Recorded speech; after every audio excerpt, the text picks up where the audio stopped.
Derek, this week's our inclusion week. We've got our LDRL team playing against St Helens at half-time.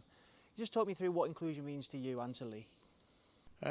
Inclusion's for me, it's about treating everybody the same. I was brought up, to treat people how I'd expect to be treated myself, irrespective of what they've got, what they've not got, colour, creed, race, belief, ability or inability or disability.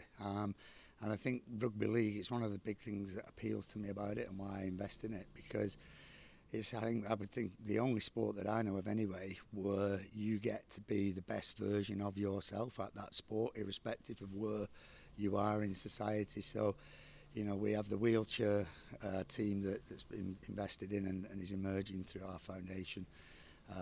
It's great to see rebranded, by the way, and more closely associated with us because they do a lot of this work.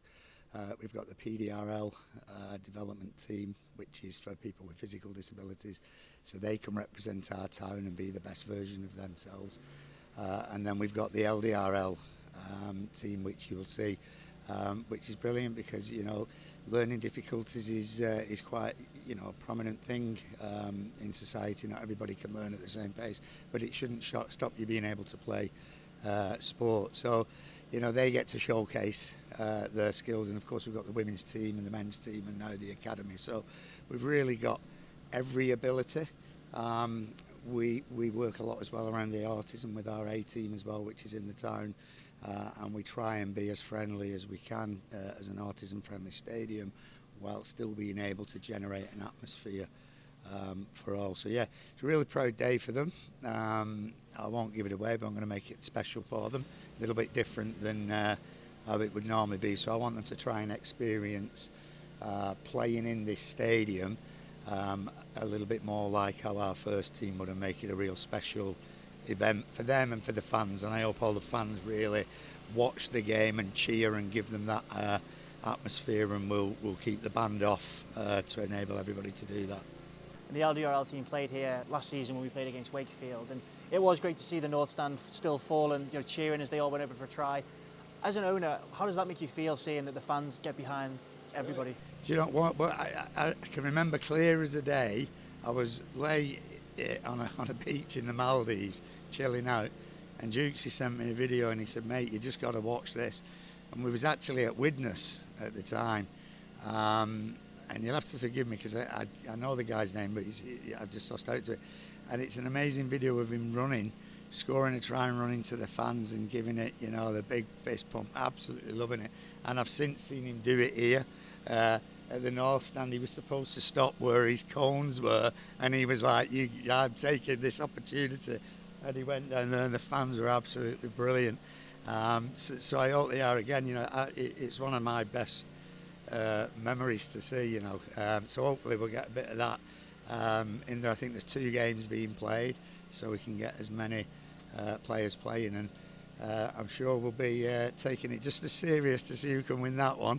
There isn't as much engine on it as there is for both us and Saints. When we get back onto the second half, it'll obviously get a bit feisty, and they'll all get to stay around. I mean, it was special this year. They handed the LDRL team handed our first team their Magic Weekend autism shirts. I thought that was pretty special as well.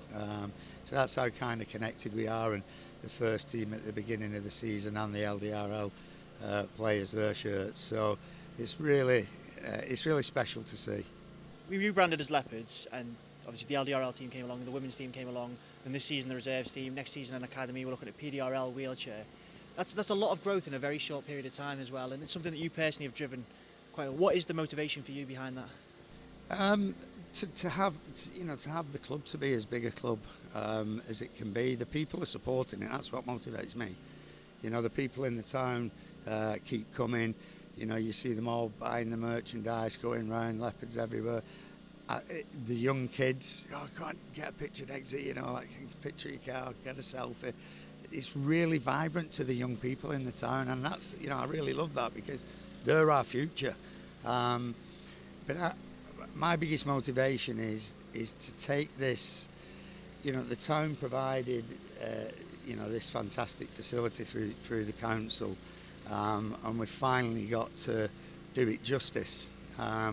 And what's important to me is to try and make it where it can always do it justice without needing a me, you know. And that resonated me even more just recently with what happened with, you know, with my brother passing away, because nobody knows when that day will come.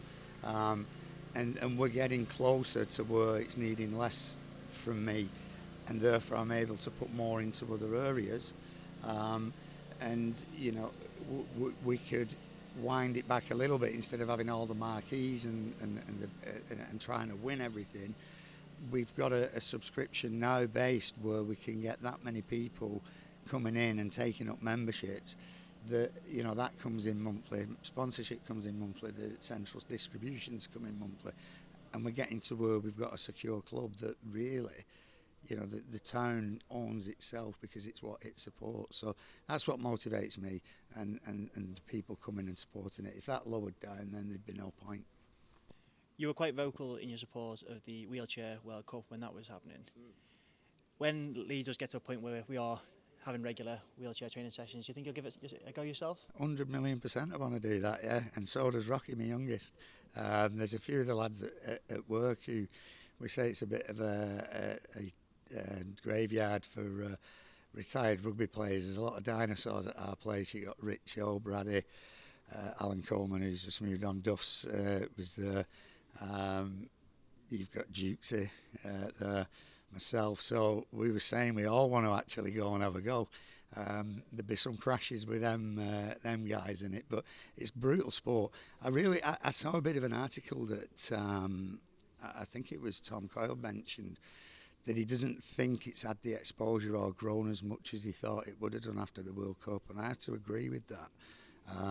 Because I just thought it was brilliant. As a sport, I really love watching it.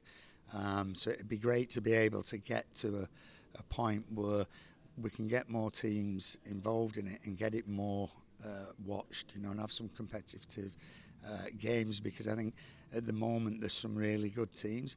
But you've seen it with the women's game, you know, where that's grown and progressed. And I think the wheelchair game can grow and progress, and we can get more competitive teams in it. So I'll 100% be giving it a go. We put the money in and got the support through the RFL as well with it, so I think we have everything there, and obviously we've got a sports hall right here on site. So what about you? You getting in? We'll give it a go, but I just need to get one promise from you on camera as well, that when that does happen, you'll allow Leopards TV to be there and catch it all. Absolutely, yeah. You can watch me get bashed about and pulled out of a chair.